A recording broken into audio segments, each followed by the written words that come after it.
So welcome, folks. Good to be with you. I'm looking forward to sitting together, practicing in one way or another. So, yeah, please find your posture,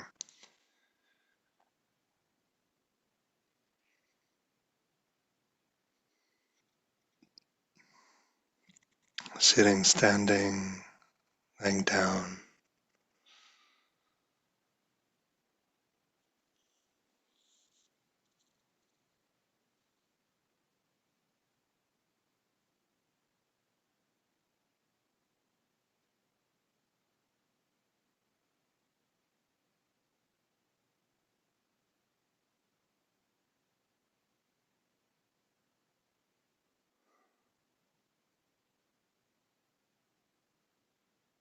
And if there's anything that feels good about stopping, anything that feels good about stillness, just anchor there.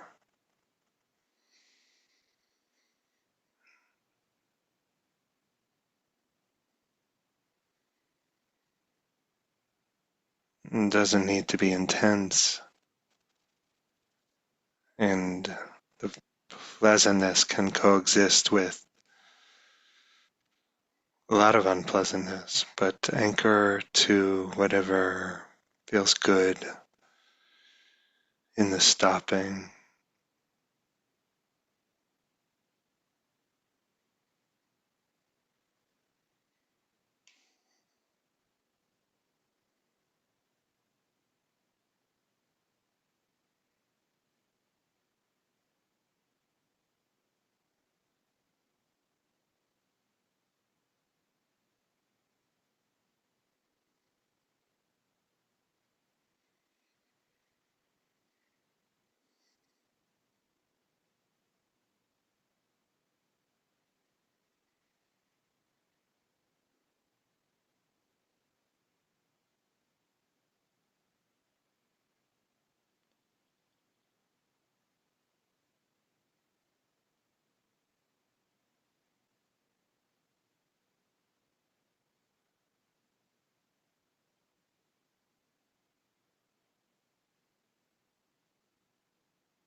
And to be drawn into concerns is natural.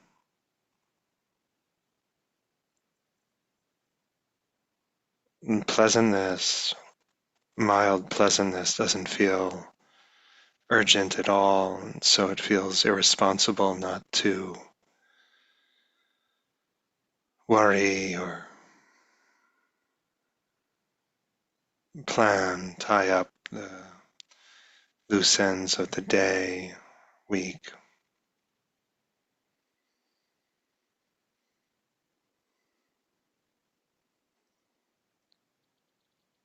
One facet of equanimity is just capacity to stay with what feels less urgent.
Maybe there's something soothing about your breathing.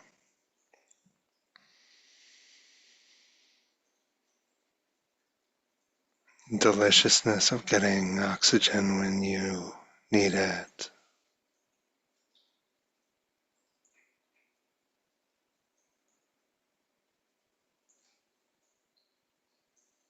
The ripple of relaxation as we exhale what's been used up.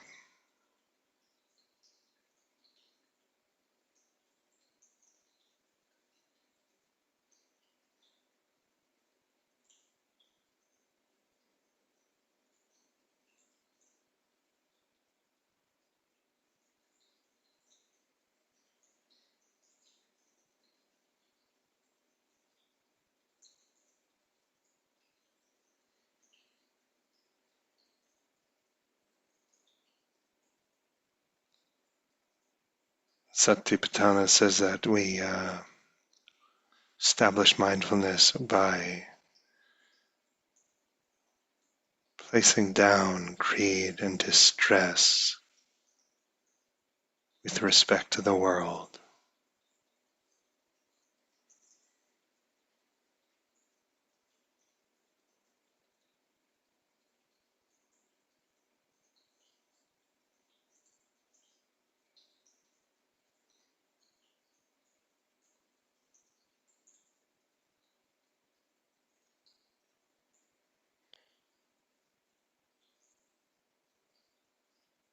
In this sense, mindfulness is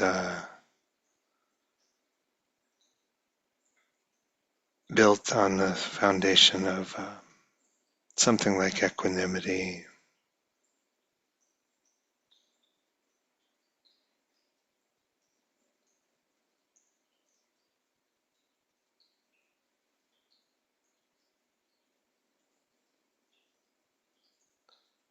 We can't turn inwards if we are trying to rearrange the external.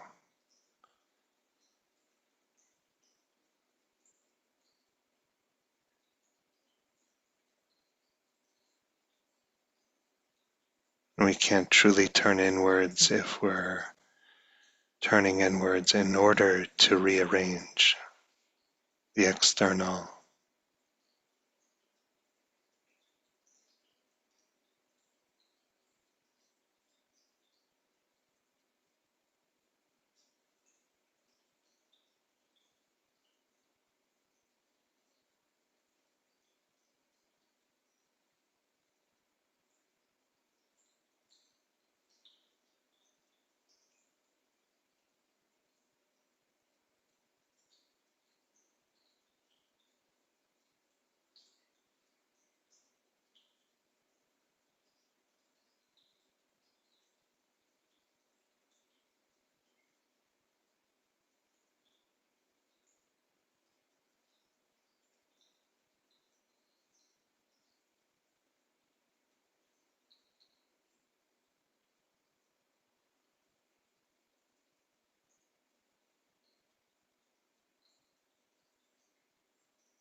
We get more comfortable just offering our heart up to the moment, trusting that no matter what happens, it'll be Dharma.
Maybe it feels right to open up the aperture of attention.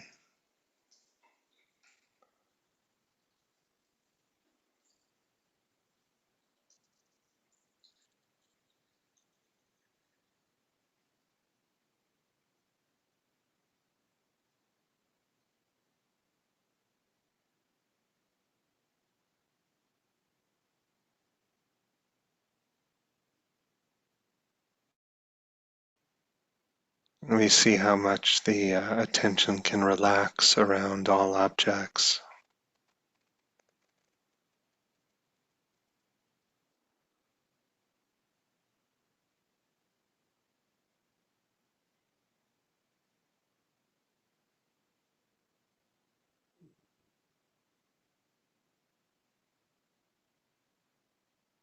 The attention can build and make objects more substantial than they are.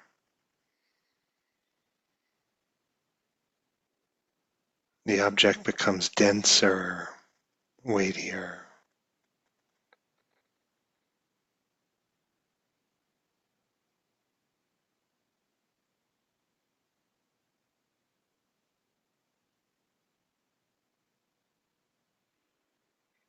In our practice, we're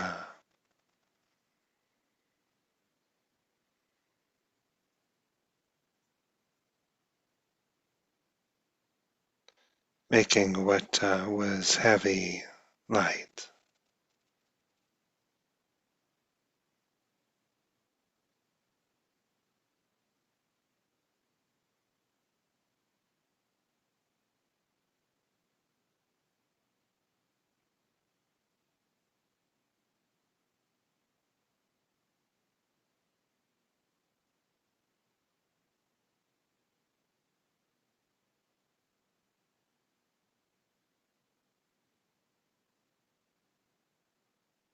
In the world,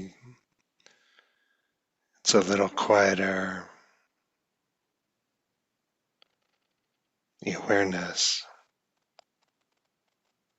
a little louder.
maybe even your autobiography becomes a little light,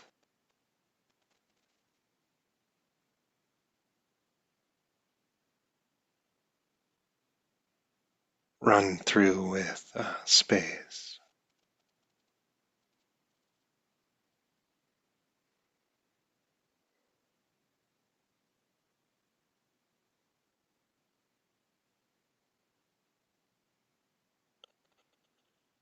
Equanimity allows the attention to move without snagging on objects,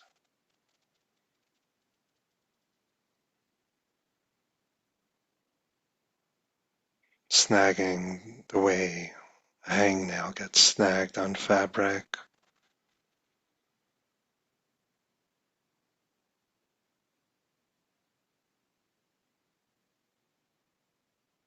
Just keep opening.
Okay,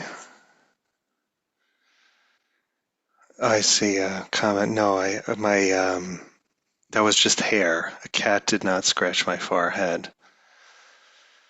A cat has scratched my forehead. That's true. Uh, I just don't fully understand the difference between cats and dogs. And a dog that you love, you just get up, get up close, head to head kind of thing. That apparently is not how one expresses feline love. And you might get a claw to the forehead, as I did. Um, but it was my fault. It was my fault. I should have read the signals better. Um, it's a little bit non sequitur on the Dharma theme, but this is a slow process of getting to know each other. And so all of that is true. Okay, we record. That wasn't recorded, at least the audio, thank goodness.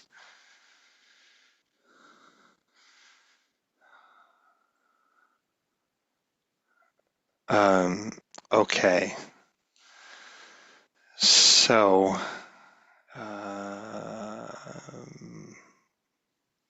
this world, this world is complicated. We grapple with it as best we can, and the systems we live in, environmental, economic systems, they're just staggeringly complex. Economist once said to me, like, no one understands the economy.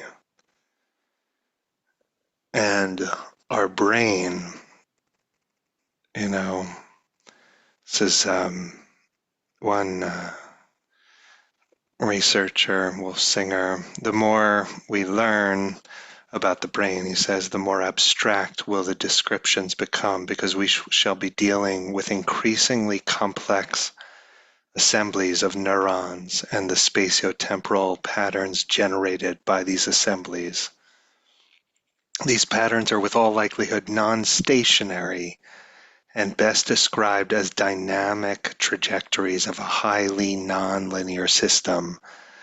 We'll have to consider more than one brain, more and more that the brain is a member of a socio-cultural network, and that some of the phenomena that seem to be so difficult to explain in pure neuronal terms will have their explanation only when considering interactions among brains or networks of brains. Many of the constructs that are so difficult to relate to brain processes like value systems, consciousness, intentionality, and so forth, have only come into the world because brains mirror themselves reciprocally in other brains and assign properties to the then gained experiences. Obviously, the complexity of these networks formed by interacting brains by far exceeds the complexity of individual brains. Right? So even our own life, in certain respects, is beyond our comprehension.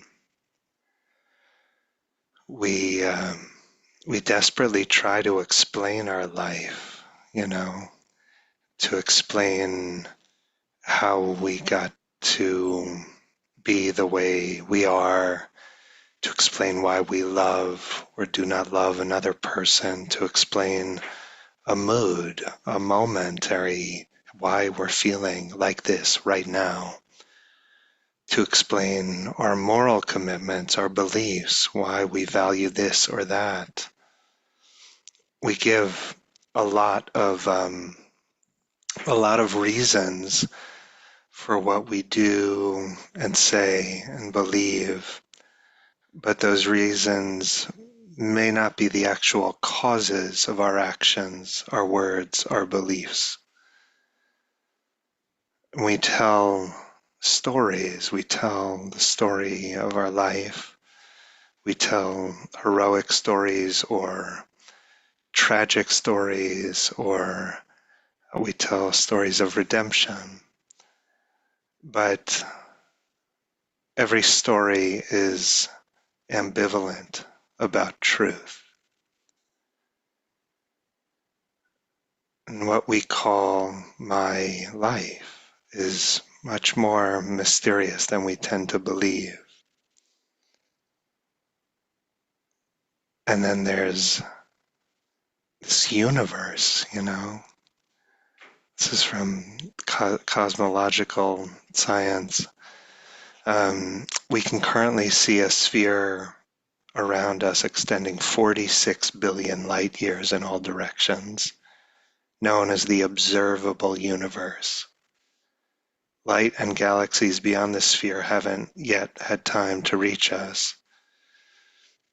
On our leading cosmological theory, the rate at which new galaxies become visible will decline, and those currently more than 63 billion light years away will never become visible from the Earth. We could call this the region within this distance the eventually observable universe. Accelerating expansion also puts a limit on what we can ever affect. If today you shine a ray of light out into space, it could reach any galaxy that's currently less than 16 billion light years away. But galaxies further than this are being pulled away so quickly that neither light nor anything else we might send could ever affect them.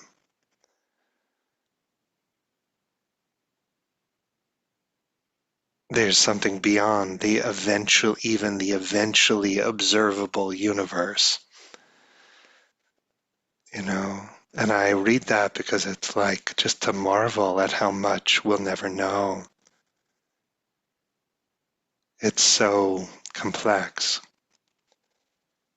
and it's so simple. A yogi walked in to a one-on-one practice meeting with me on a recent retreat and said something like, it's so simple. There's just love and heartbreak. Sometimes people speak about insights, but this yogi was speaking from the insight.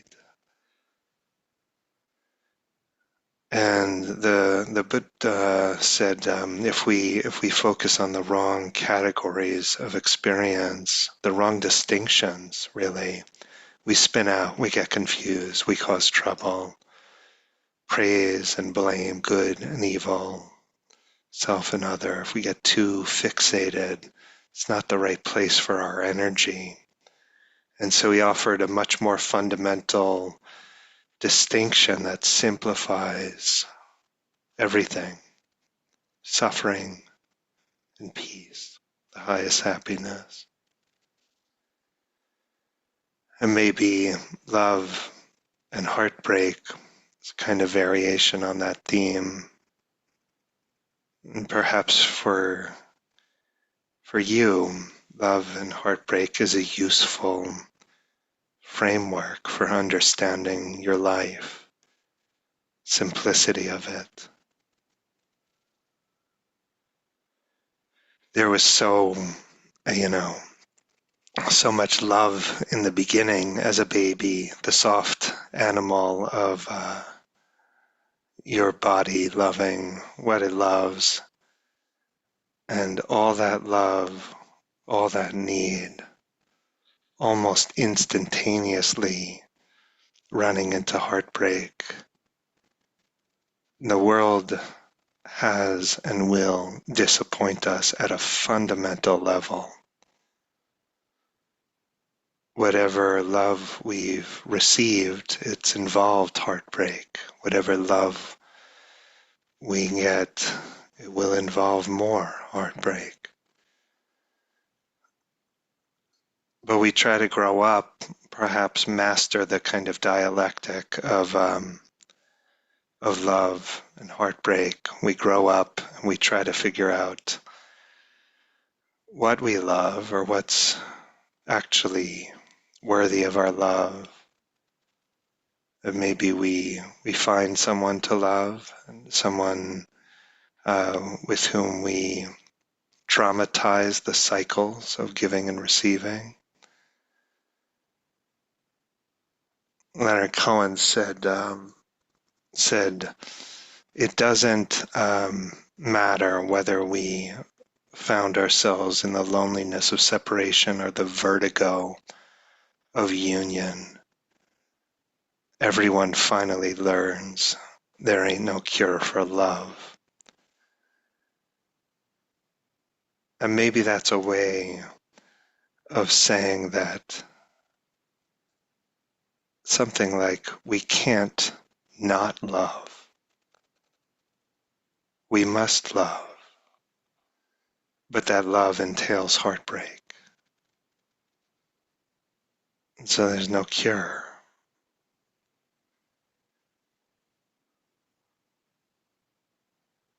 But we can learn to love and allow the heart to break in a way that's imbued with incredible grace, to let that consolidate wisdom, compassion. We must perceive and stand guard over the love and the heartbreak of people we care about, to actually stand guard, to protect their love, to honor their heartbreak. If we cannot perceive the love, the heartbreak of others, our care for them, our own love for them will feel misattuned, might even be alienating. And we have goals and aspirations. We try in our lives, we try in our work, we try in relationships, we try in our spiritual practice. And all that trying is okay, but it better not lose sight of love, and better not forget heartbreak.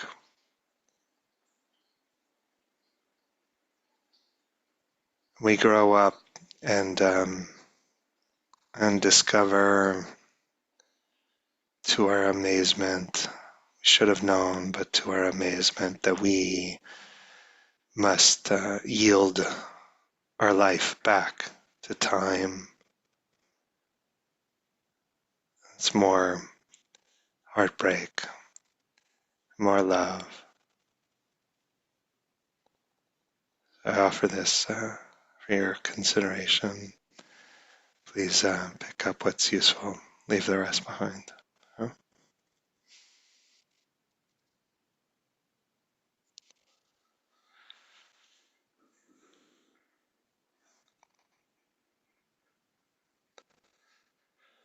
Okay. Um,